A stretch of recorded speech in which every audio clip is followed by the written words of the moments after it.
So, can you tell me what is your question? No, no. What is the question? The question is about action, karma. How any action can be done is karma yoga. Correct, no? See, the karma yoga, you have to understand properly. Karma yoga is a very important part of our life. All of us have to do some action anywhere in the life, right? Without action, we cannot be idle anytime.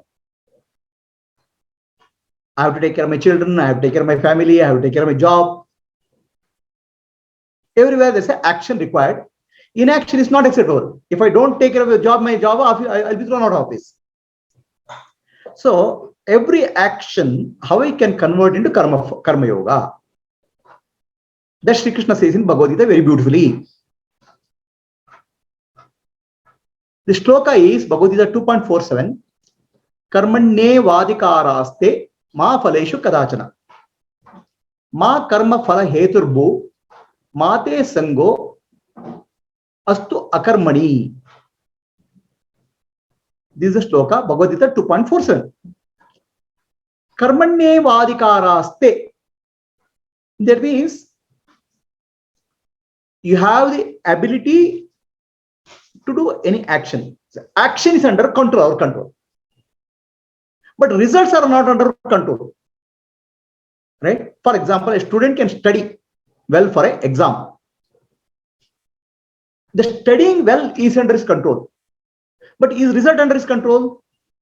The question paper may be wrong, question may be right, the examiner may give wrong answers, right? Or good marks or bad marks, or the whole exam may be cancelled because of some reason. Result is not under your control. Correct? So only action is under your control. Correct, no? So when the action is there, your mind should be sharp, focused like a laser, without worrying about the result. Let us say your own son comes and says, I want to study for IIT. Then he'll say, study. Then he'll come back and say, whether I'll pass in IIT or not, fail in IIT or not, IIT 10 lakh students participate, whether I get a good marks or not. Then what will you tell him? Don't worry about that, do your best. That's what Krishna is saying. Don't worry about the result, because results are there, so many parameters are there. Don't worry about the result. Result is not under your control, but do your best. That only can give better result. So when you are doing some action, your mind should be focused like a sharp, like a laser. You should not worry or look at anything. This first part of our action, karma yoga. Right? Proper focus, no deviation. Even if you deviate little bit, you're gone. There was one Olympic in Indian Olympic rifle shooting. There was a person. He went from Indian military, Rathod. Okay. He became minister later, sports minister. So Rathod participated in Olympics. He won. He came up to the gold medal. So everything he was shooting properly. When he has to shoot one bullet, last bullet, his mind for a moment he thought, will I win this or not? The bullet went somewhere. If your mind deviates little bit, your actions will be destroyed. Actions will be gone haywire. So Sri Krishna says, when you do any action, your body, mind, intellect, everything should be completely focused on what you want to do. So you should focus on the target. I want to get a good mark, you should be focused on that. But you should also understand, that's where your limitation is. You can focus on your action, you can write the exam well, but result is not under your control, because result is under control of many things.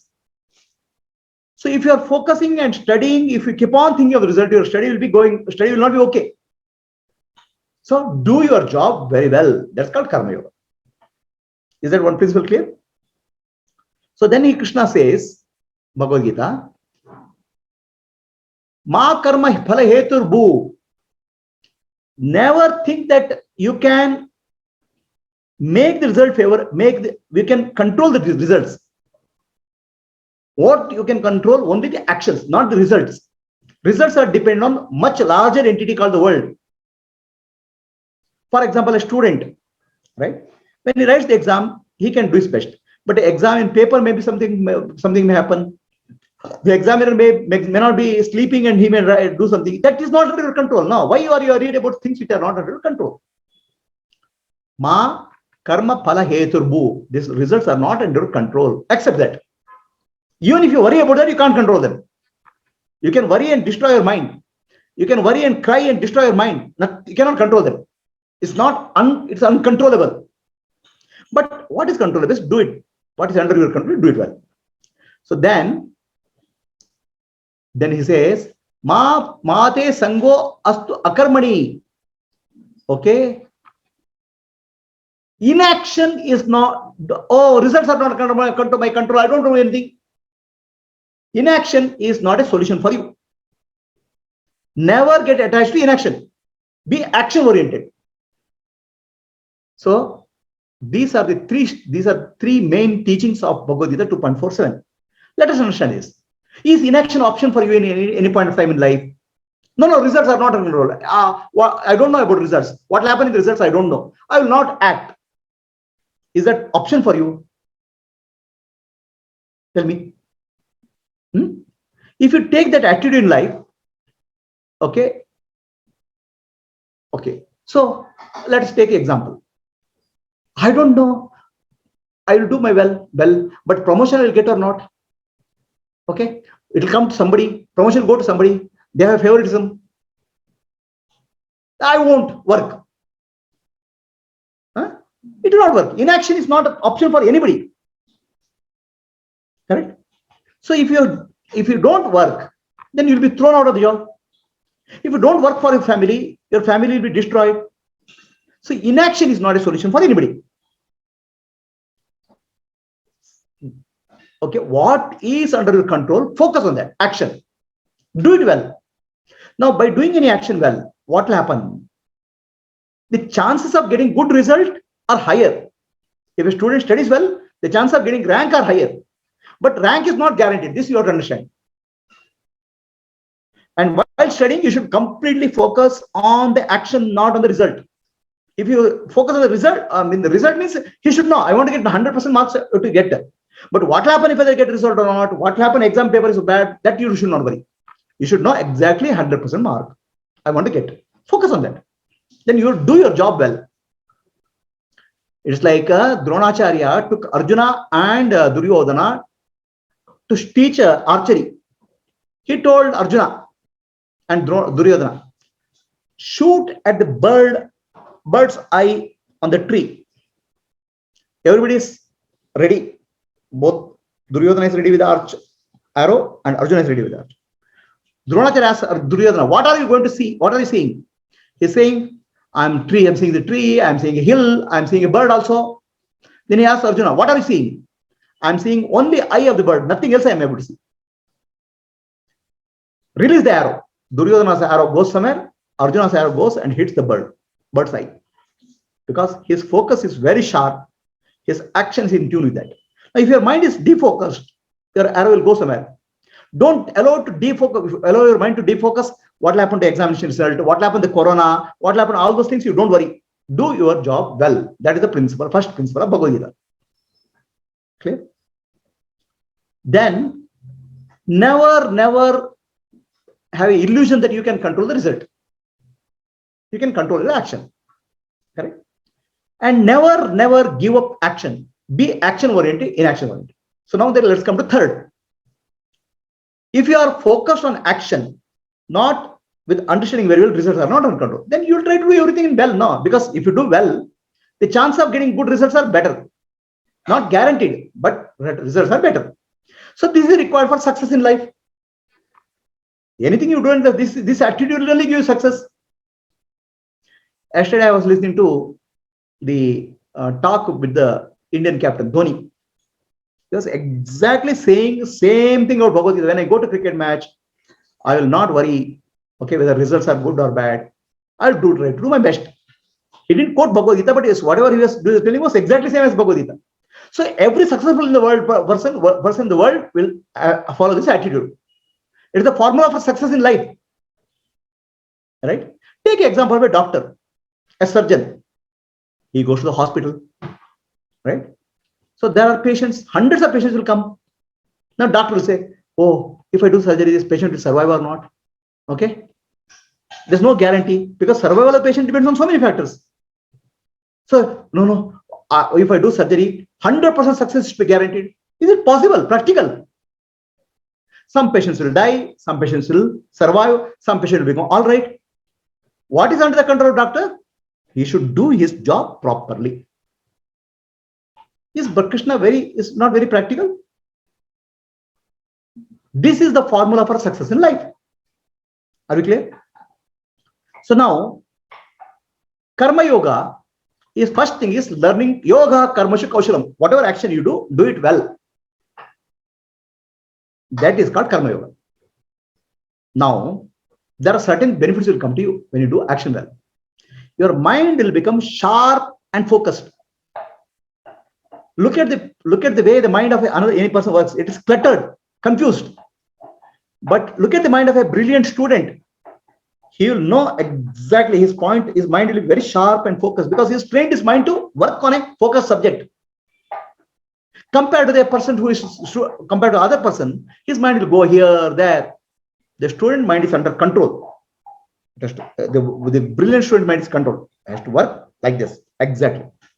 So you'll get a mastery over the mind by doing any work properly. Otherwise, your mind is distorted, not disturbed. No, it will go here, there, here, there. You say, oh, my mind is agitated, my mind is disturbed. You are not trained your mind. Have you trained your mind to do a focused work with a laser sharp focus? Then the mind will start listening to you. The work can be anything. It can be your duty as a mother, it can be duty as a job, it can be duty as a soldier. That everything is an opportunity to train your mind properly in a sharp way. What is the point of saying my mind is not listening, I'm getting agitated, I'm getting depressed? You're not trained your mind to work focused in a sharp area. While doing your duty, you do it. That's an opportunity for you to train your mind. Have you done that? So if you do that, then you'll not get agitated, disturbed in mind. The emotional disturbance will come or anything, you can immediately sharpen, come and focus on the work. Your mind is like a child. Have you trained your child properly?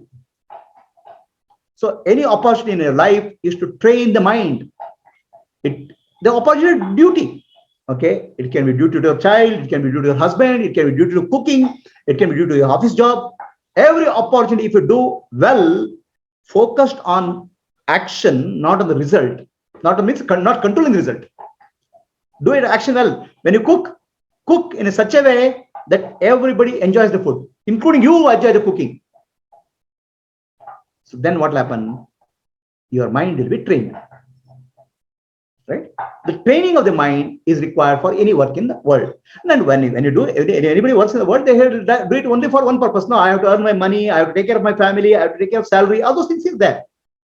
Correct? So his motivation is success, growth, taking care of family. It's definitely selfish motivation. But selfish motivation also will help you. If you apply the principle of Karma Yoga, you'll apply because you will become more and more better and better in any job you do. You may fail in 10 jobs, but because you are focused and consistent, your success rate will higher. Everybody will start recognizing this guy is a great guy. He does 100,000 operations and 99% are success. That means your success rate will increase because you are constantly focused on improving yourself. You fail, then you'll try to improve yourself. You fail, you try to improve yourself because you are focused on action, not on the result. Take that against that, you take some person.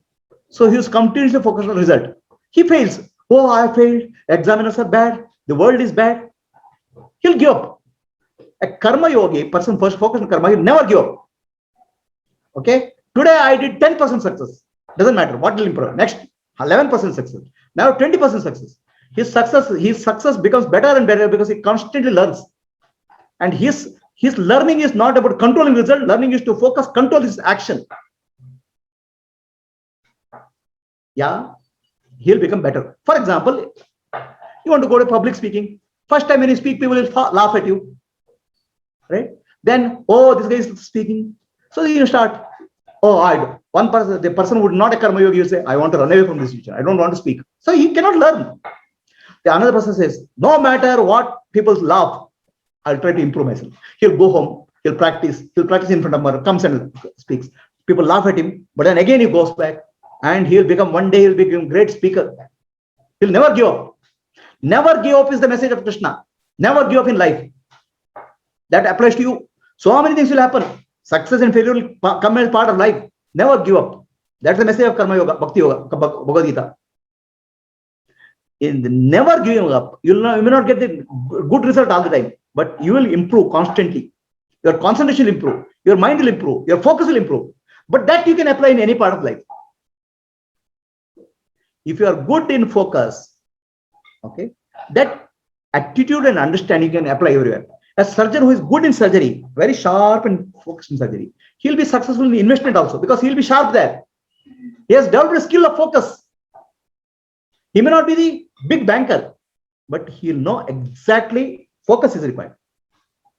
That focus, sharpening and focusing the mind, if you learn skill in one job, you can apply in any job. Krishna says, what? Every opportunity, every duty you want to do is an opportunity for you training your mind. Why are you losing it? You may say, Arjuna says, I have to fight a war.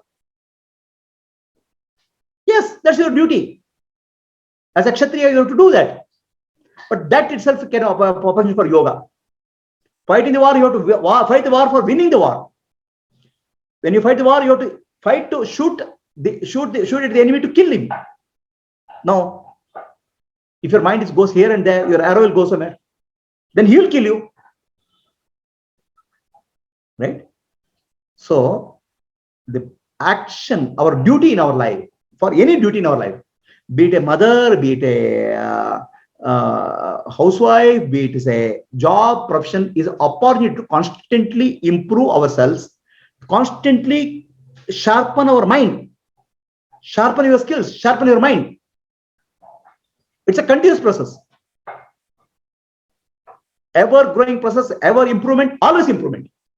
Yesterday what you did, improve today. Today what you did, improve today. Don't focus on failures and success.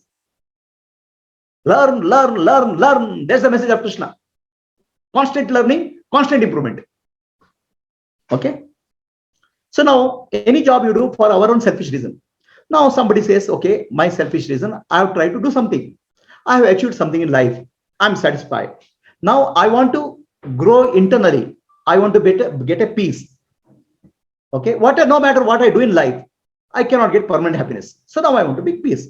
Then Sri Krishna says, now from karma, this is up to what I have told you is karma. All this is a part of karma yoga. A person who is not sharp and focused in the outer world cannot be sharp and focused in the inner world. Right? So karma, doing your duty properly, is a prerequisite for you to go inward. If you are not able to focus and do work outside, how you can go inward? You tell me, how your mind will be agitated. You don't know how to control, how to focus your mind. Right? So focus and growth in the outer world will help you to grow inner world. Only thing is, in the outer world, I cannot get permanent happiness, permanent success, permanent joy. I cannot get. That's okay. But that's an opportunity for you to sharpen your mind. Correct? And that sharpened mind can be applied anywhere. In case of meditation also, in case of inner spiritual journey also. If your mind is blunt, where will you apply? No, I want enlightenment, I want mukti. Your mind is so gross. You're not able to apply your mind and do a small job. How can you get a subtle thing? How can you understand subtle principles of life? So now, if you are doing job and successful, Krishna says you can go to next level. You can do karma as karma yoga, as a service. Right? So now karma yoga as a service is an attitude to action. Attitude. What is the attitude? The first attitude is any karma you do, any action you do as a duty is for your survival, for your family, for your growth. If you don't survive, your family doesn't survive, where is your spiritual evolution? Where is the spiritual growth? Right? That's the primary thing. I have to take care of myself, I have to take care of my family, I have to earn money. That's required. That's what I call survival part. Now you are coming purification part. I want to purify my mind. How do you purify my mind? Every opportunity which comes to you, every work happening, right? You cannot get a different work now, right? Work you convert into worship. That's the next attitude. That attitude you can bring in beginning also. Now, at least bring now. work you convert into worship. Initially also you can do all work as worship, that's okay. But now somebody has not done that. Somebody has done very well and focused, right? And he has grown in life. He has focused, sharpness has increased. Now he wants to say, I want to purify my mind, right? I'll get agitated. I don't focus on the result, but still the result affects me. The doctor, it's like doctor saying, when I do surgery, I'll focus on surgery. But if the patient dies, I come and get agitated. So disturbance of mind is common. Success and failure will disturb you. So you want to come out of that disturbance. Then you have to go to Karma Yoga. There's a doctor called Lasik, okay, who invented Lasik surgery. He's an Indian, or laser surgery. I think his name is Dr. Lasik only. I forgot the name. I think it's Lasik. He invented laser surgery for the eyes. Okay, he has met being a leading figure in the laser surgery. He has met hundreds of people, celebrities. People used to come. All the great doctors, film actors, everybody used to come. Okay, in his book, he writes, he had an opportunity to interact with the best people in the field, all field. So he says, one common thing I observed in Meshmo, and he had a very close interaction being a doctor. One common thing I observed in all these people, the ability to focus and ability to detach. Every successful people in the world, they have ability to sharply focus on something, then completely detach from the result.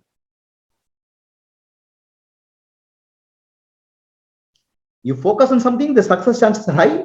The result may be good or bad. Immediately detach and starting doing another action. That is the ability to focus and ability to detach is a great quality where many people who are very successful in life have developed. She has developed that attitude. No. Ability to focus, ability to detach. Ability to focus on work, ability to detach from results. Then you will grow. Right? It can be anything, any small thing, even dusting your house. The dusting in the house is the ability to focus your mind. Now, while dusting, your mind goes somewhere. That means you are training your mind somewhere else. Karma, yoga, karma, kaushalam, do work in a beautiful way is a great opportunity, training ground for us, all of us. So then work becomes karma yoga, then work, when the karma yoga work can be converted into worship. So not many of you, many of us have the opportunity to become a full-time monk. It's not possible. We cannot go to Himalayas and do meditation for 20 hours a day. We cannot run away from life. So wherever we are, in whatever situation we are, that work we can convert into a worship. Then every moment of our life becomes a puja. So Narada was feeling very proud of himself. He told Vishnu, I am the great devotee of you. I chant God's name all the time. I am a great devotee. Is there anybody better than me? To his surprise, Vishnu told, yes, there is one person. There's a farmer there. The farmer is better than you. Narada is very jealous. How can be a farmer better than me? I am a full-time devotee of Krishna. So he goes and hides behind a tree and watches what farmer is doing. The farmer is doing what you do, say that every day get up in the morning, 5:30, eat his food, take some food, goes to the farm morning to evening, works hard and comes home. By the time he comes home, he's tired. He sleeps. Narada is wondering, this guy doesn't do any puja. This guy still Krishna is calling him as bhakta, devotee. How can it be possible? Then he goes and asks him, what is your secret? What secret? I don't have any secret. Then what are you doing? Well, then Bhagavan is saying, you are a great devotee. I don't know, I'm a great devotee. He says, whatever I am doing, I'm thinking there's God has given me this job, I'm doing it. Every work is for me, for God. My family I have to take care because God has given me responsibility. I have to work in the field, God has given me. Every action of mine is dedicated to God. So God is the primary thing in the mind. Action, he will do it well. That's all. So he said, all actions are converted to puja. He doesn't set separately and do puja. Now, how many of you do puja every day and your mind is everywhere running around? His mind is in the action and all actions are dedicated to God. That's puja. And does he have opportunity? No, I don't want to do work in agriculture. I want to go somewhere. Is it? There's no. So your duty you convert into puja. That's karma yoga, right? So Krishna says, whatever you do as a worship. So when you do worship, our attitude will be, I am doing the work for God. God has given me this work. So God has made a farmer. I have to do farming work. I didn't choose. God has given me the family. I have to work. So the God is my master, the boss. I am doing. So when your master is, any work you do, you'll do for the master. Well, whatever work is given to you, do well. It can be small work. In a given situation, I have only this much ability. And I do. So does that mean that you have to accept any situation blindly? Any situation in life, you should accept it just like that. It's not true. So first thing in your life, choose a situation which gives you your growth, inner growth, financial growth, whatever is it, choose it. And many times we'll end up in a situation where we don't have the facility. Maybe in the marriage, maybe in the job, we'll end up in a situation where we are limited. Right? So the first principle of life is change the situation. Try to change the situation. Bring small improvement in the situation. Don't have to blindly accept it. Change the situation in the best possible way. In the process of changing the situation, your ability to manage the situation will improve. Ability to change will improve.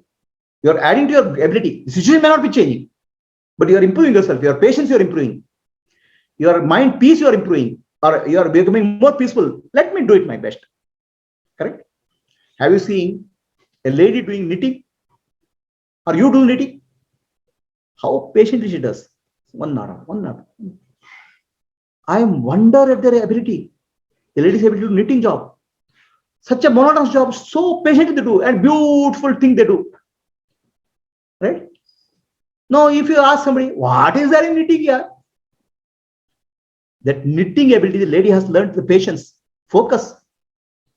Knitting is not important. What she has learned, what she has imbibed in her life is important. Time, perseverance is what you have learned. So try to change the situation to the best of your ability. In the process, you will improve. Don't get impatient. Don't get angry. So your emotional quality will improve. Change what you can. Accept what you can't. So there are some things, some situations in life you cannot change. Accept it. When you accept it, why do you accept something? Okay, accept is not sour grapes. A fox goes to a forest. Okay, it sees grapes on a tree. It wants to eat grapes. It jumps. It's not able to catch the grapes. Then the fox says, all these grapes are sour and go. Acceptance is not a defeatist attitude. Acceptance is acceptance of life. So what has happened in my life is because of God's grace. Whatever karma I have done has appeared to me in front of like this. So what I have done has come to me. So acceptance is not a defeatist attitude. So what I can learn from this, so that my present action will improve my future situation. What I have done in past, somebody I have hurt, that hurt is coming to me. Accept it. Change what you can and accept what you can't.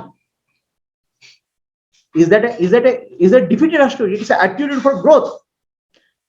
You can always constantly cry, oh, this is not working, this is not working, this is not working. That means in the process you destroy yourself. Situation is fixed. The situation can be you are in a bad job, your boss is hurting you. You can cry every day. You don't have a choice to go to other job. If you have a choice to go to other job, go. But don't cry and destroy yourself, destroy your family by crying. Right? You cannot change your boss. You're stuck in that situation. There may be a boss or a husband or family. So change. Maybe in the family, maybe the marriage, bad marriage, you can take a divorce. But don't cry any day. Don't destroy yourself by crying. Don't destroy yourself by getting angry. Don't destroy yourself by feeling bad. Change the situation. Maybe you divorce. Maybe you leave the job. Now, some situation you cannot leave the family. You cannot leave the job. Then accept it now. This person has come in my life, this boss has come in my life, this husband or wife has come in life because of my karma. I'm experiencing my karma. Be thankful to the God. You are teaching me how the patience, growth. So if somebody is hurting you, he is teaching you how to be patient. Your inner quality how to improve rather than blaming the person, blaming the situation. It's an opportunity for you to develop. Use the opportunity to grow. Okay. So when you take life as a service, life as offering to God, then you will improve. You will not be bothered about what good result, bad result. You will focus on doing well because it's offering to God. Any work, small work, right? When you in your family or any relationship, any adverse condition comes, you think it's a grace of God for me to learn patience, humility. My karma is coming back to me. My karma is not coming back to you to punish me. My karma is coming back to you to teach me. The karma is a lesson to be learned. Karma is not a punishment to be experienced. Right? So I have a disease. I had a diabetes. Oh, I have got diabetes. I am suffering. No, why got a diabetes? My food habits are not okay. So I have to improve my food habits. It's a teaching for me. It's not a suffering for me. It is a suffering, but the suffering has come to teach me that your food habits are not okay. So like that, you can learn from any situation. If you do it as a service to God. Any given situation you can convert to service to God because you are in that situation. So now karma yoga is doing. That's why Kannada saint Basavana said, "Kaya kave kailasa." Work is worship. Work can be converted to worship because you don't have a choice. Now you get something for your life, right? So that you can use as dana, charity. Okay. So now you have got something more than what you get. What you have to earn in life, you don't have choice at all. Now you have a choice. I got something more. Can I do charity? I bring happiness and peace to somebody. Why you have to bring happiness to peace? Why? Oh, I'm doing social service. No. You are doing service for the God in that person. Narayana Seva. You see God in that person and do little bit of dana. You're not helping the person. You're helping yourself. Right? If you think that I'm helping somebody, your attitude is different. If you think that I'm helping myself by doing this charity, then you'll improve yourself. Correct? So like that. So now you get some more time, right? Some time in life because you have done your job. So our day is currently 24 hours. In 24 hours, some part of time is required for my own body maintenance. I have to take a bath. I have to do something in house, eat food. Some time will go. Some time will go to earn some money to take care of family. Some time will go. Correct? Now I have a little bit more time. Now how do you use the time? The time I have to use. Otherwise, I'll waste the time. The time is valuable. Now time is the only thing which you get properly. So that time you have to use for Atmano Mokshartam Jagaditaya. If you do karma, work as worship or karma yoga, that time is already Jagaditaya. Or Atmano Mokshartam. You are already doing. You're working for liberation when you're doing action properly. Because your mind is becoming sharper and cleaner. Then you bring the attitude, I am working for God, then your mind will become much more cleaner, much more purified. Right? Now you can still focus Atmano Moksha. What I have to do Atmano Mokshartam? Self-realization, I have to do Shravana, Manana, Nidhyasa. Listening to teachings, contemplating, and meditation. That you spend some time. In 24 hours, only this much time. Then, Seva, now I have some more time. So how I can bring peace and happiness in somebody's life? By doing service, selfless service. So now, office work I have to do for my selfish reason, my own family, my this thing. Now, if I do service to somebody, okay, they may praise me, they may blame me, they don't care for about me. But the service is for my own purification. Because I am seeing God in people. Right? Now I'm developing the attitude of seeing God everywhere. So the God is not just inside, God is outside also. The inner and outer reality. Atmano Mokshartam Jagaditaya means Atmana, self-realization, the innermost reality is God. Jagaditaya means God is everywhere in the world. The inner and outer have to merge. So Atmano Mokshartam is Jagaditaya as a single activity. Work inwards, work outwards. So when I do service as an offering to somebody, as an offering to God, then two things will happen. My skills will improve. I become a better and better person. Today I'm able to help some people do some service. Tomorrow I'll be able to do more. Right? My ability increases. My mind becomes sharper. My mind becomes more purified because I'm not doing anything for selfish reason. So purification happens. That's why Shri Krishna said, Yoga karmashu kaushalam. Any action can be done as karma yoga. The action can be way to purification. And when you do karma yoga, that karma yoga itself is meditation. What do you think is meditation? Meditation is constant, sharp focus on something. 1,000 thoughts, you reduce to one thought. Ultimately, if your selfishness is not there, that one thought is also for me is gone. The mind becomes silent. So that's why person starts from a kamya karma, selfish action. So then selfish action he does very well. Okay, then he becomes focused and sharp and successful. Then he can convert it nishkama karma or karma yoga, action dedicated to God. Then he can do it yadna as a service and offering to others. Right? Then he becomes naishkarmya. I'm not the doer. The God alone is the doer. Kamya karma is only for selfish reason. The results are limited. You'll get papa and punya. When you come to nishkam karma, I am doing action. There's a motivation there. Motivation is I have to purify myself. I'm doing karma yoga service. Purify myself. The result of nishkama karma is purification. Right? So kamya karma will affect only you and your family because it's selfish. Nishkama karma will help many more people. And many freedom fighters did fighting for freedom struggle. They did nishkam karma. I want to serve the country. They may not be enlightened, but the purification. So that action has a larger effect on society. When you do naishkarmya, you are not a doer. The Ishvara, God alone does its body mind complex. Then impact will be much larger. Right? So this is about karma yoga. Now, any questions on this?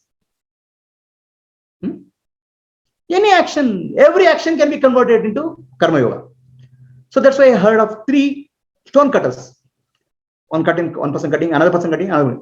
Somebody is cutting stone, sitting in the hot sun cutting. So person asks, what are you doing? That person is sweating, crying.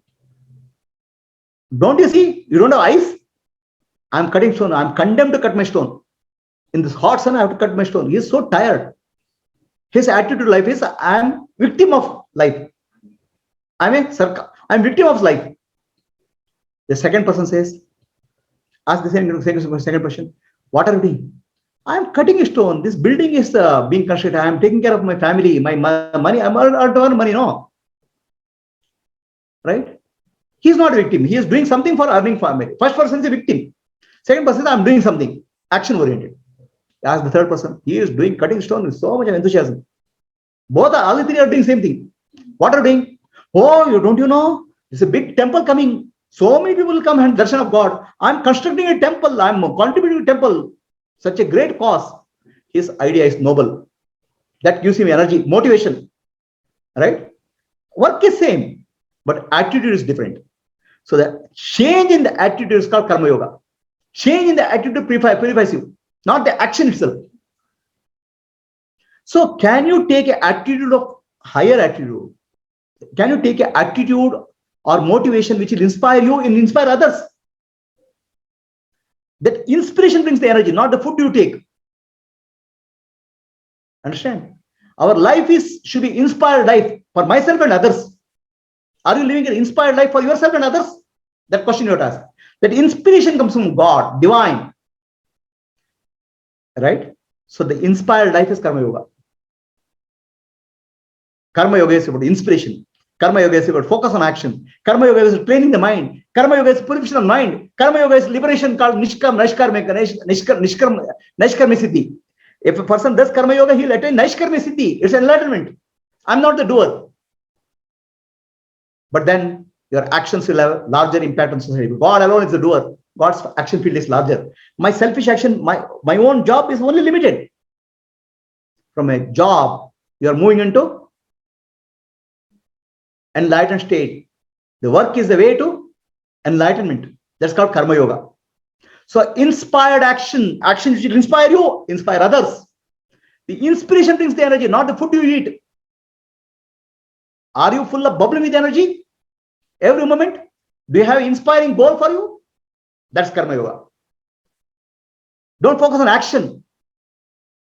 Do you have inspiration? What inspires me to get up every day morning? Atmano mokshartam jagadidaya.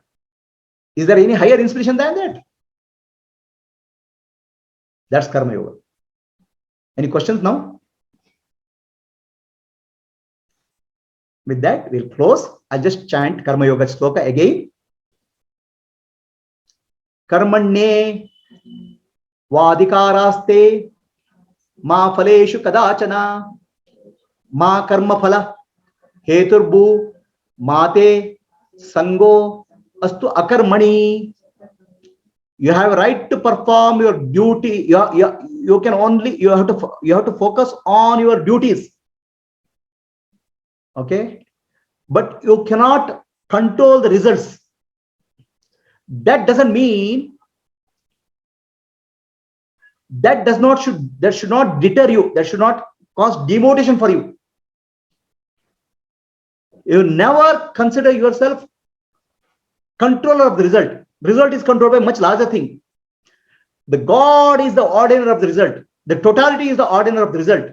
It's not under your control. Your duty is to perform you can perform your duties well. And because you can't control the result, never take inaction.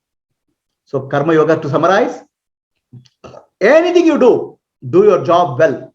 Even a small thing, do your duties well.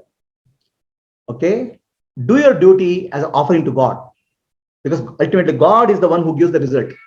So when you do a job, who gives you salary? Your boss, right? But the God is the ultimate boss. He gives you karma phala, ultimate result of every action. The boss gives you result for your work you have done. The God gives the result for your attitude you have. So God is the ultimate giver. So you are working for God only.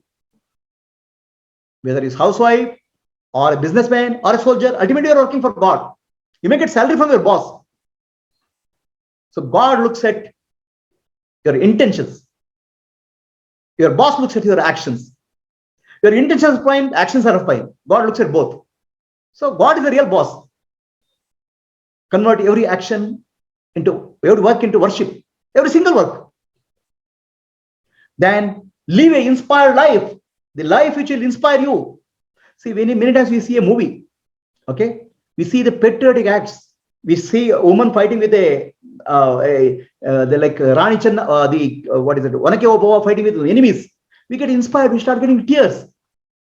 Inspired life, energizes us. Why don't you live your life inspired life? Why your life is dull? Who gives you inspiration? Ultimately, you have to get the inspiration. Right? Why are you living a dull and monotonous life? Live an inspired life. Let your life be inspiration for you, and let your life be inspiration for others. Have spark in life. Have fire in your life. The fire of inspiration. Fire of inspiration, noble cause. Work for that. Any work you can convert into Karma Yoga. Karma Yoga is about inspired life, inspired action, action dedicated to God. Is that simple? It's not very high philosophy, it's a practical philosophy.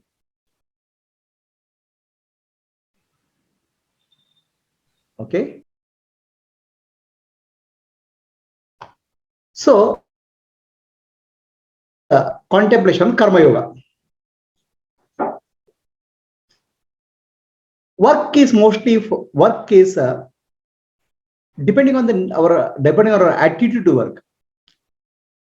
Our work can be a hardship, a pain, a suffering. Work can be hardship or work can be worship. The attitude makes a difference. When the inspiration drives our life, the work will become joy. The question is, do you have inspiration? Do you have the inspiration which drives you, makes you get up in the morning, jump from the bed in the morning and start working? Swami Vivekananda said, take one idea, one noble idea, focus all your attention on that. Let every breath of your life, every bone of your life, every ounce of your energy in your life, focus on that idea. That idea will uplift you. So what's happening here is earlier, or rather our life, when you do karma or action, it's always centered on selfish. Me, for my family, my survival. It is required. But we have to grow from that survival mode. We have to grow beyond that. All of us want growth in life. The growth is what we want in life. Everybody, the growth is the inherent urge in life. I want to grow, right? That is there in everybody. Even from a child, grow means in all ways. Money, power, position, name, fame. The growth is in the born urge in us. So the work is a way to help. Work is the way to help us to grow. But we understand the limitation of work. Work for growth. Whatever you do, I'll still be limited. No matter how much money I'll get, I'll be still unsatisfied. No matter what I do, I'll be still limited. So then you start getting into what you call karma yoga. Work itself becomes a purification process. If you are too much involved in the work, too much stressed out of work becomes stress. Work becomes hardship. Now, work can it be converted into a purification process? That's called karma yoga. So in karma yoga, you do work as a worship. Take some idea in life, some idea of service. Now, instead of selfishness, all motivations are surrounding an idea. So let us say I want to teach people Vedanta. I want to serve the society by teaching Vedanta. I want to serve the society by teaching yoga. Now it's no longer selfishness. You are trying to give something. Selfishness for me, I want something. I want something. The concept of giving is brought in here. I give something, give back. So now why do you give back? We give back because we have a runa of the society. There's so much we have received from the society, from people, from animals, from the environment, from God. I have to give back. So the give back attitude is called yajna, offering. I cannot be continuously in the receiving mode. I need to give back sometime. That giving back is called yajna or dana. Now, giving back can be done with the understanding that, oh, I am in debt. I'm indebted to society. I'm indebted to people. I'm indebted to parents. I'm indebted to rishis. I have to give back. There is a sense of debt in me. That's called runa.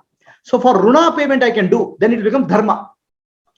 But if you understand that I have to repay back, but not as a loan, but as a service, because I see God in all of them, then it becomes worship. So yajna can be done as a runa or repayment of debt, or yajna can be done as an upliftment, as a worship. So then you see divinity in all the beings. Deva yajna, pitta yajna, manushya yajna, bhuta yajna, rishi yajna. And for serving the human beings, you take an idea, any idea. For example, our freedom fighters, whether Savarkar or Gandhi, they took one idea. I want to serve the society. Indians have to be free. Bharat Mata has to be free. This idea is bigger than me, bigger than individual. Right? When you are working for selfishly, it's all selfish interest. Now you take up some idea bigger than you. I want to teach children to become great citizens.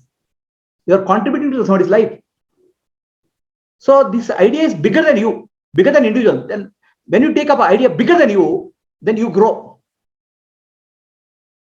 So what is the difference between growth earlier and growth now? Earlier growth is I want to grow by becoming money, power, whatever. It's all everything I want to receive. Now your whole attitude is shifted. I want to grow by giving, not receiving. So now which is better position? When you say I want, you are still working with the mentality of inadequacy. When you say I want to give, I want to give, then your attitude is of abundance. Right? So your whole inadequacy in the mind is getting shifted. Mind is getting purified from a shift of from an idea of I am limited to I am unlimited. I want to give more. So the growth here is now an expansion of your inherent capability. Earlier, your growth was filling up your gap. Is the distinction clear? Now you're operating with a attitude of oh, I want to give. Okay, so that's called yajna. And your whole idea is not around how I'll be happy, how I'll get more main, what will I get, what is it be. That selfishness is gone. Now your whole idea is about a noble cause. The noble cause can be teaching Vedanta, noble cause can be teaching children, noble cause can be anything in the society. But as if you bring the concept of divine in that will become purification. If you just being a human, people are I'm serving the people, then it becomes social service. Social service is dharma and gives you punya. Whereas if you think that if your attitude is I'm serving God, then it will become purified. The difference is the attitude. So now here one magic happens. I want to give something to somebody, right? When I want to give something to somebody, then I should have more, no? If I have to give you 10 rupees, I should have at least 100 rupees. If I have to give you 1,000 rupees, I have to have 10,000 rupees. That means the yajna is a process of giving to grow. I cannot grow without I can grow when I give. So giving is important for me. That's why I grow. Now the attitude is reverse. I am growing, I am expanding to give more. So your attitude is service. Now because you have to expand, you have to expand, you have to grow. So today I am giving 1,000 rupees. Tomorrow I want to give 10,000 rupees. Then I have to grow now. So the drive for is coming for growth. It is a noble idea, not a selfish idea. So in the process, expansion happens too. There's a purifying process. There's no longer lacune. I lack something. I'm inadequate something. There's no that. It's a purifying idea which happens. In that purification process, your expansion happens. Earlier also your expansion happening, but now you are expanding. Same expansion may happen, but your mind is becoming more purer. Then one more thing is that always you have to take up something bigger than ourselves. Otherwise, we won't grow. We have to have some challenges in life. So if a weightlifter is there, he says, I can lift 50 kgs with struggle. This is my capacity. He will never grow. Today is 50 kg. After he becomes weak, he will be 40 kg, 30 kg. But if he has to grow, he has to lift 100 kgs. He may not be able to do that, but he'll lift 75 kgs. Okay, he wants to lift, he'll lift 200 kgs, then he may not be able to do that. Let's say 150 kg, strength will increase. By trying the larger goal, your strength will increase. But what is the point in saying, I can't lift 550, my ability is this much only, then you'll never grow. If you want to growth in life, you have to take bigger goals. You have to work towards that. So your idea is noble. Your idea is Atmanomorshatam Jagaditaya. Your whole world is included in your vision. You may not achieve it. But because your vision is larger, your inspiration is larger, your energy is larger, your growth is larger. It may not be infinite. It may not reach the infinite level. But still you will grow much more compared to what you are doing. So that's a all Buddhists have a O called Bodhisattva O. A Bodhisattva O is a very tough O. Bodhisattva takes a O that until every single living being in the universe is liberated, I will not take liberation. Is it practically possible? How many billions of beings are there? Okay. So, but he has a bigger, nobler vision. And when he was working towards the vision, he will grow, he will evolve.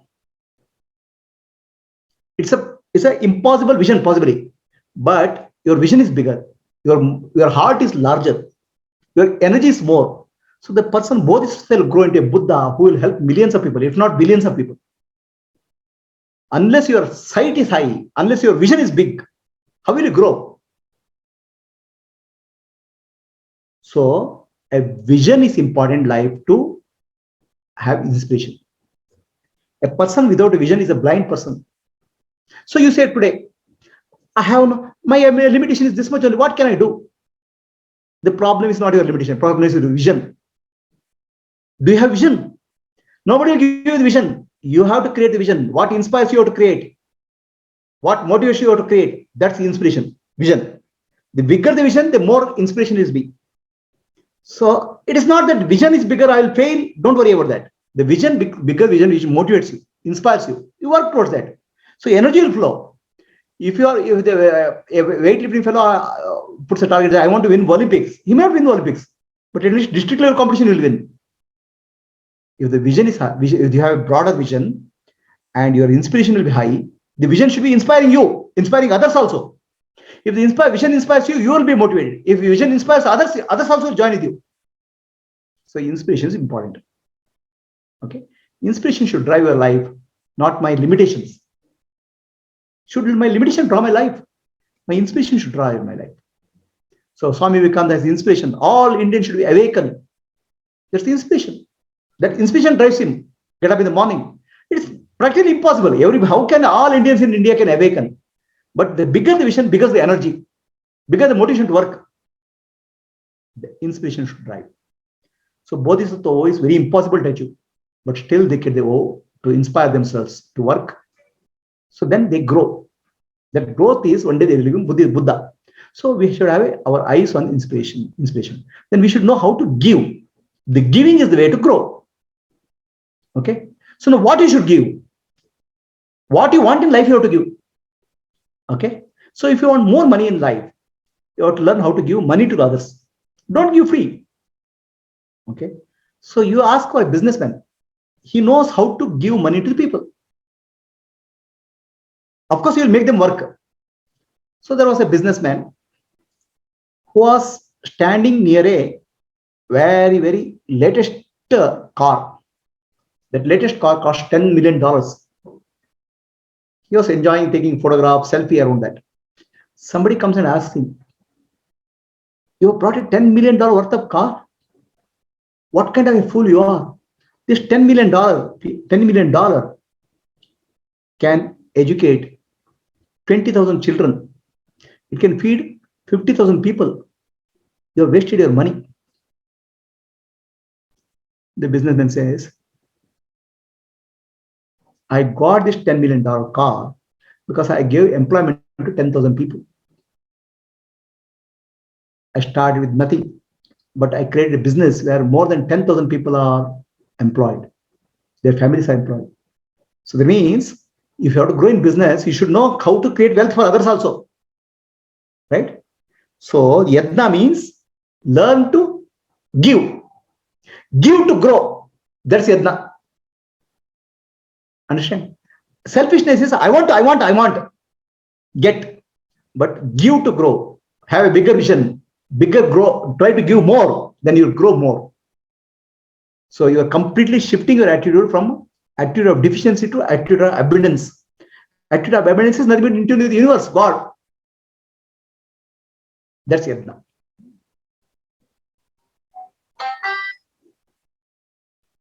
So the yadna is inspiration, an inspiring vision. What vision you have to create? I can create some vision now. I can create vision that I have to build build somewhere. But that vision motivates you. Does it motivate you? Does it inspire you? Does it inspire others? So what inspires you? That should be your vision. Ask yourself, what will I be happy if I get in abundance in my life? That you should learn to give. I ask that question. So for me, I'll be very happy if I get Atmadnana or Brahmadnana. Then I have to learn how to give it. The more I give, the more I grow. Understand? Now, if my vision is I'll be very happy if I get more money, then I need to learn how to give money, how to create wealth for others. Understand? So, if I want to get Atmadnana, I need to participate in Jnana Yadna. Help people get Jnana. then I'll grow in the process. Is the process very simple, right? But if you have wrong vision, you will not successful. I want Gnana, but I will get into business of giving money. Then I'm in the wrong business. It will become Yadna only when what I want, I try to learn. So if I want Gnana, then I have to participate in Gnana Yadna. Yadna is the process of giving to grow. Yadna is the process of purification, because your vision is different now. Vision is not lack, vision is a expansion. Right?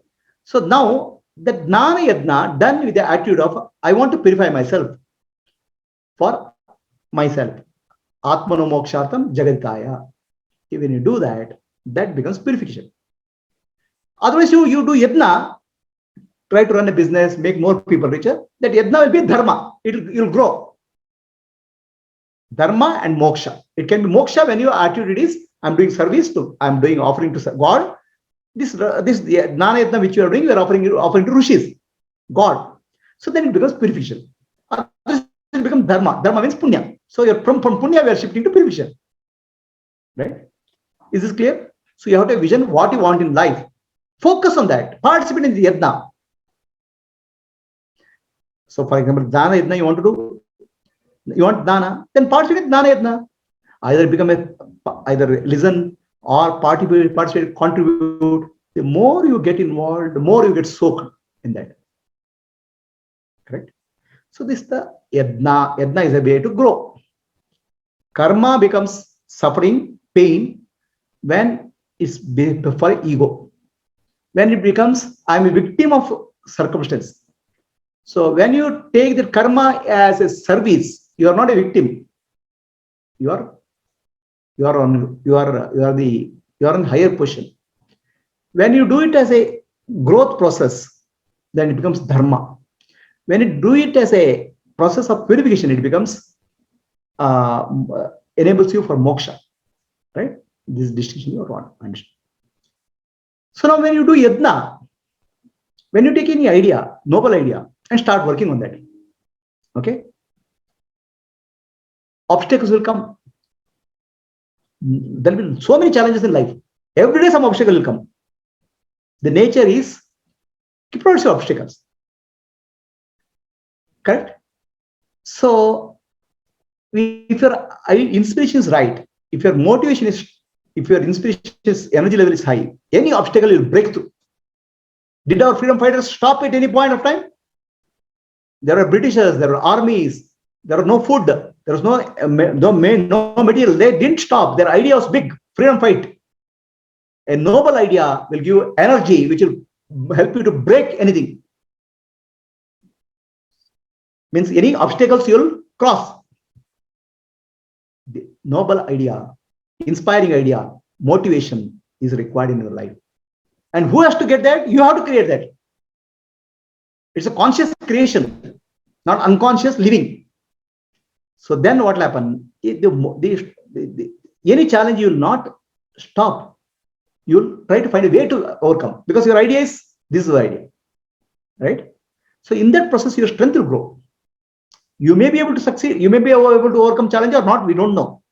But by trying for a larger goal, facing a bigger challenge, your strength will grow. Your inner growth happens. We are not measuring in terms of outer success. Inner growth happens. This Yadna. By doing Gnana Yadna, by doing service, your inner growth happens, provided your eyes are very clear what I am doing it for. Right? That's Karma Yoga. Then another aspect of yoga is there, karma is there. So some of the people are musicians. They enjoy music. Okay. They don't need anything when they're singing or dancing. Musicians, dancers, artists, or many other people, like many software engineers also. They're engrossed in the work. Now, the engrossed state, the mind is absorbed in what they do.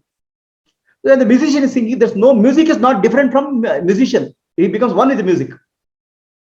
And that's very blissful state, non-dual state. That happens in bhakti, devotion, bhajans, prayers. Right? That means if our mind is engaged in one single thought, there's no other thought, then we feel joyful. We are feeling stressful because our mind is 10,000 thoughts. So the mind engaged in single thought, single idea, single motivation, single focus is a meditation. Is a meditation in action. Karma yoga is meditative action. So when you are meditative, naturally your mind becomes very focused. When the mind is become focused, all thoughts are less. When all thoughts are less, mind is peaceful. You start experiencing joy. And there's a tremendous joy in working. There's tremendous joy in dancing for a dancer. There's a tremendous joy in the painting for a painter. Why? Because they don't have any thought. Only one. There's no me and the object. For the painter, there's no painting and the painter. Only painting is there. For the dancer, there's no dancing and dancer. Dance is there. For the singer, there's no singing and music is there. Music alone is there. This duality is gone. It's not realization, but the duality causes the strain. That's gone. That's karma yoga. Right? So now the karma yoga is very easy in a hobby. I have a hobby. How do you spend time? I have a hobby. Okay. What do you do? I'll collect some stamps. How much time you spend? Oh, daily about 10 to 12 hours you spend. Don't you get bored? Why should you get bored? Hobby doesn't bore you. Right? Hobby doesn't bore you. Why? You're completely engaged in that. Then there's no me and the hobby. I become one with the hobby. I don't have the doer and deed. I become the doing. There's no duality. Correct? So I'm completely engaged in the hobby. The duality is gone. That's joyful. It's not realization, but it's a purification. Right? So now, Monday morning has come here. I have to go to office. Sunday is very happy. I can spend my time in my hobby. So the Sunday also you're doing work. But Monday also you're doing work. Monday work is a burden. Sunday work is a hobby. What is the difference? Hobby, you're not doing for anybody. You're doing for yourself. Correct? And hobby, there's no concept of reward. Somebody will appreciate me, somebody will shout at me. No, I'm doing for my joy. So hobby keeps engaging your mind. So 2-3 things you have to learn from hobby. When you are engaged in a hobby, there's no concept of time. There's no concept of space. There's no concept of doer and deed. That means I have become one with the action.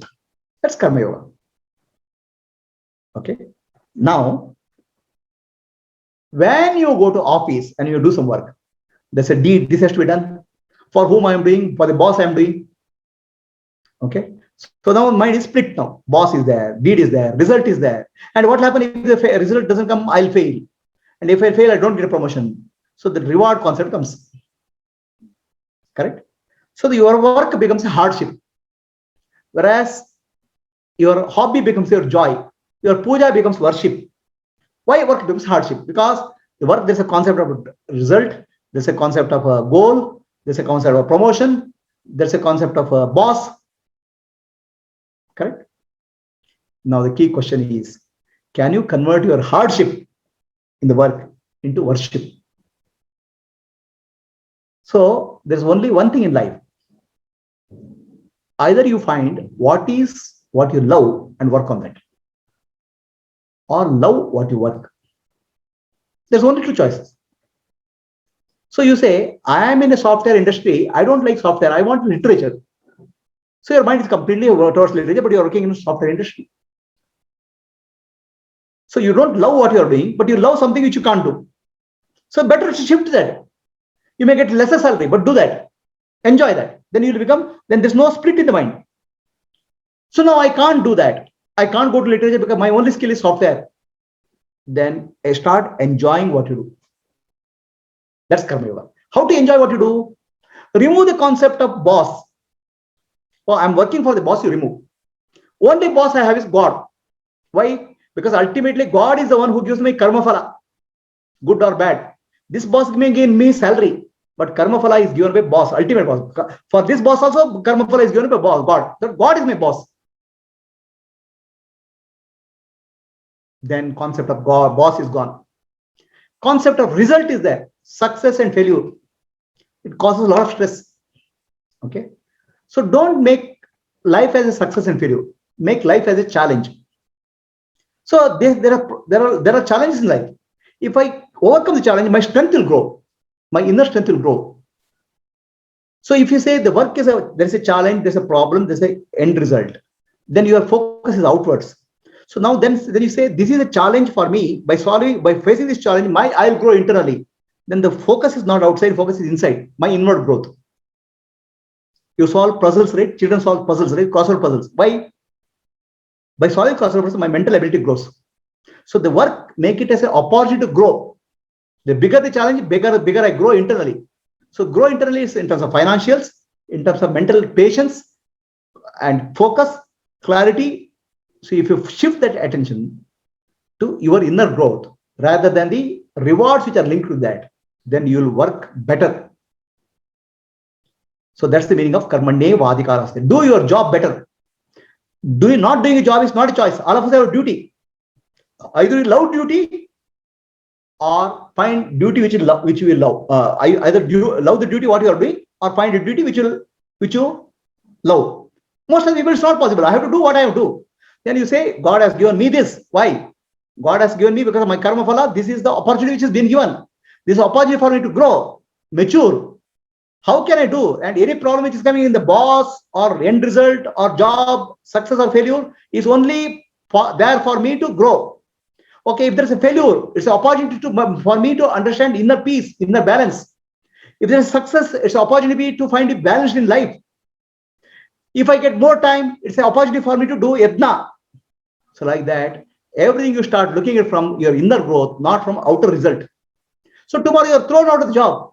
Maybe it's a good thing to happen. My karma has come to me.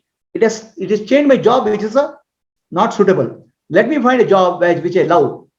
Like that, every opportunity, everything in life is an opportunity, gift from God. So then, if you love God, if you love your work, okay, not love your work for promotion you get, not for the money you get, because the inner growth which is happening, inner maturity is happening, then the work becomes karma yoga. So Krishna told Arjuna, fight the war, because fighting the war is dharma. By performing dharma, you grow your inner growth happens as a kshatriya. So do your dharma in any job, any situation. So I told you, give two examples. One is hobby. Hobby gives us joy.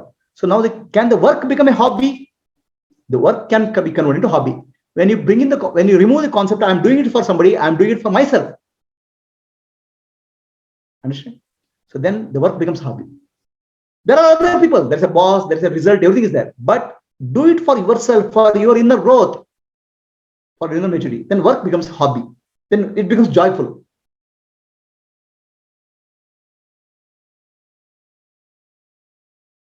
So karma, people start with the selfish karma. It's called kamya karma. I want this, I want that. It's natural. I want to survive. I want to marry. I want to take care of my family. I want to grow my children. Selfish. There is a sense of lack. But then sense of lack, you have to outgrow. You have to start developing a sense of abundance. No matter how hard you acquire things, the sense of lack will not go. Because inner lack, you cannot fill with the outer objects. So then you start moving into devotion. Most of the people start with the devotion for, oh God, I'm working hard, get me promotion. So they're looking for a promotion and benefit from God. That's next step. So then they start understanding limitation of that also. Whatever I get, still I'll not be deep inside, happy inside. Then they start into dharma. So let me grow my business, employ more people, help them. The charitable attitude, or rather attitude of what you call as altruism, helping. That's growth. Now, that also is limitation. Dharma gives you punya. So now, can I become peaceful inside? Then you move to karma yoga. So the key of karma yoga is do everything as a service to God. Remove the concept of other human being, other people, end result. I'm doing God, I'm for my inner provision. When you do, the work itself becomes like a hobby, joyful, peaceful. Not many of us have a choice to do the job which you love the job which you do, and find happiness in the inner growth. That is about karma yoga. Any questions?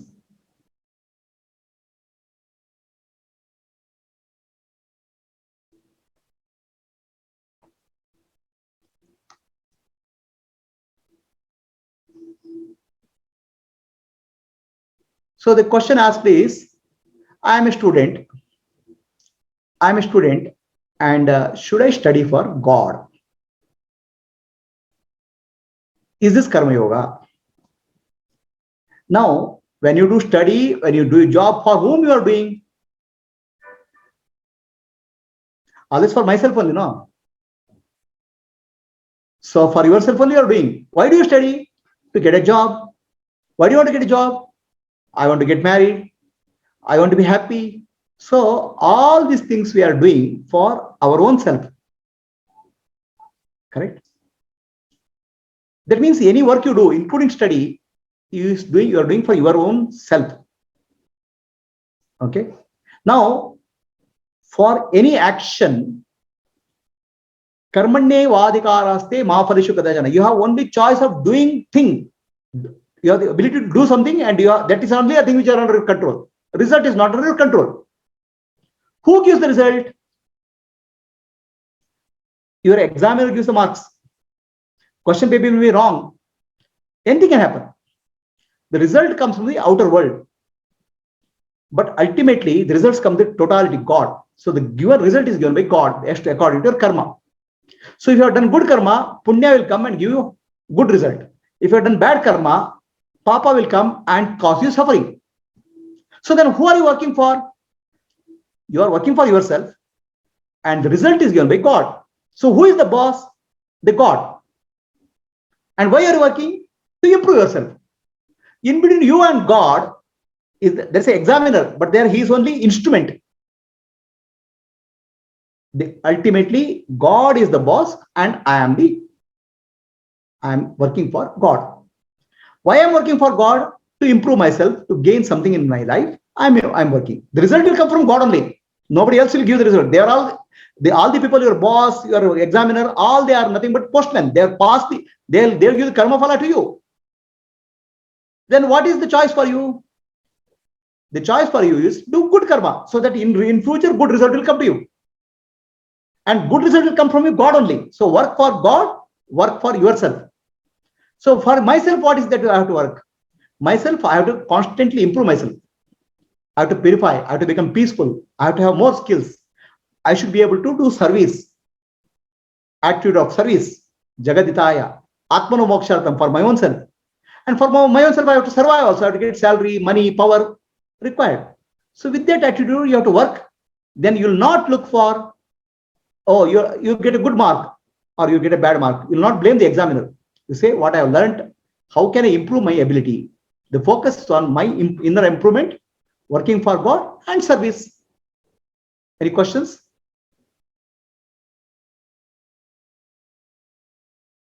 The question is, there are many people who keep drinking alcohol. When they drink alcohol, there's no alcohol, there's only drinking is there. So then there's a child which keeps on playing this video game. Okay, in the process it loses eyesight. So are these karma yoga? No, they're destroying your health. They're destroying your mental peace. Yoga is what will uplifts you. Yoga is what purifies you. So action can be anything, but that action, whether you have to see as destructive or contributing to your inner awareness, inner growth. Alcoholism makes your mind dull. It's not helping you to evolve. We are playing video games, you'll get addicted. Eyesight will go. Many children, many people will get mental, they'll get into depression. So the whole process of yoga is purifying and uplifting. It's not making you depressed. There can be so many addictions. We are not calling that yoga. Yoga is what helps you to union with God, union with the higher consciousness. Then, how do we start? The whole process of your karma, you can understand. First is for selfishness, for my purpose only, for my own reason, my own requirement. So then when I married, then my requirement, my wife's requirement comes. It means slightly bigger than myself. My sense of center includes my wife and myself. When my child comes, it becomes slightly bigger for my family. Okay, so now when I'm working alone, I'll not work very hard. When my wife comes, I have to work a little bit harder. When my child comes, I little work hard. My targets become higher. That means my growth, my inner maturity has to grow more because I'm taking more responsibility. The more responsibility you take, the more is your growth. That's the principle of life. So now Then you grow in company. In company, anybody will grow only when he takes responsibility for the company. A manager becomes senior manager, director, when he's taking for a larger responsibility in company. So there's responsibility is the way to grow. Okay. So some responsibility, taking responsibility, family responsibility, children responsibility, job responsibility is required for you to grow. Financially, materially, you have to grow. There's no doubt about that. So now I want to grow, but I want to purify myself. Then it becomes karma yoga. Okay, inner purification has to happen. Because in office, I don't get promotion, I get disturbed. I may take responsibility, but I get disturbed. I want to be peaceful. That's why karma yoga has to be there. So then you have to learn how to do action without getting attached to the results. Then your concept of God comes into picture. God is the one who gives the result. Ishvara. Okay. Then office work you are to do for your survival. There's no choice for you. Can I do some service which is purifying? Can I have a larger goal in service? Can I have a larger vision in service? Can I have a larger focus in service? Which can keep my mind engaged at the same time purify me. That is yajna.